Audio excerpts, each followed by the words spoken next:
Bonjour à toutes et à tous, j'espère que vous allez bien. Alors aujourd'hui, un format de podcast pour vous parler de la théorie de la crotte de nez lorsque l'on parle des acouphènes. Alors pourquoi je parle de la théorie des crottes de nez? Ça me fait penser à des membres de ma famille qui m'a sorti cette expression et je trouve qu'elle est géniale. Parce que lorsque l'on veut se sortir une crotte de nez que l'on a dans les narines, eh ben, la seule chose qu'on peut faire en mettant le doigt, c'est l'enfoncer encore plus loin. Et finalement, on n'arrive pas à la sortir. En fait, c'est une métaphore pour essayer de voir justement que lorsque l'on parle des acouphènes, qu'on va chercher des informations sur les acouphènes, ben, paradoxalement, ça peut alimenter les acouphènes encore plus. Imaginez aussi que vous avez, je sais pas moi, une plaie qui est en train de cicatriser sur votre bras. Si vous posez le doigt sur la cicatrice, donc que vous stimulez, que vous stressez cette cicatrice, eh ben, ça va vous faire rappeler que vous avez une cicatrice. Alors que si vous la laissez tranquille, bah, votre esprit ne va pas se concentrer là-dessus. Donc c'est un petit peu la même chose avec les acouphènes. Et je trouve que bah voilà, cette théorie de la crotte de nez, c'est plutôt quelque chose de plutôt intéressant. Donc merci à Sylvain si tu écoutes ce podcast. Alors, c'est vrai que lorsque l'on a des acouphènes, on a besoin d'aller chercher des informations, c'est tout à fait normal, c'est notre instinct de survie qui se met en route.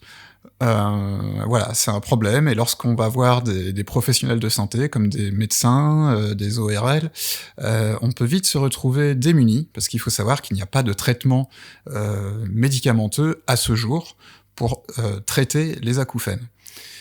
Et c'est vrai que parfois, certains ORL, aujourd'hui ça change, hein, bien entendu, certains ORL vont vous dire, bon ben, faut vous y habituer, rentrez chez vous. Paradoxalement, à vouloir aller chercher des informations, eh ben on va alimenter le sujet sur lequel on cherche des informations. En l'occurrence, les acouphènes, si vous cherchez trop d'informations sur ce symptôme, eh ben vous allez encore plus l'alimenter. Je dois avouer que moi aussi, lorsque je fais ces petites vidéos sur ma chaîne YouTube sur les acouphènes, ben, fatalement, ça va rappeler aussi que j'ai des acouphènes, et parfois ça va même les faire augmenter, parce que le fait de trop en parler, ben, ça va vraiment stimuler justement ce symptôme auditif.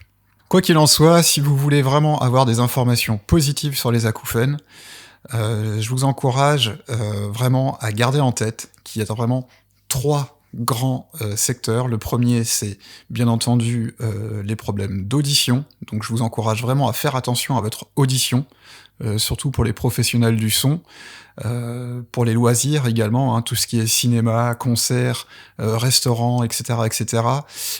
Certains lieux de travail, mais aujourd'hui il y a quand même une législation qui est assez costaud par rapport à ça, donc les travailleurs en général sont assez protégés, mais faites vraiment attention au son trop fort. À l'inverse, il faut pas se surprotéger, parce que si vous vous surprotégez, vous pouvez développer aussi une hypersensibilité au son qu'on appelle l'hyperacousie. Ensuite, la deuxième grande information positive qu'il faut garder en tête, c'est les tensions musculaires, surtout au niveau de la mâchoire, du cou, les cervicales, etc., etc.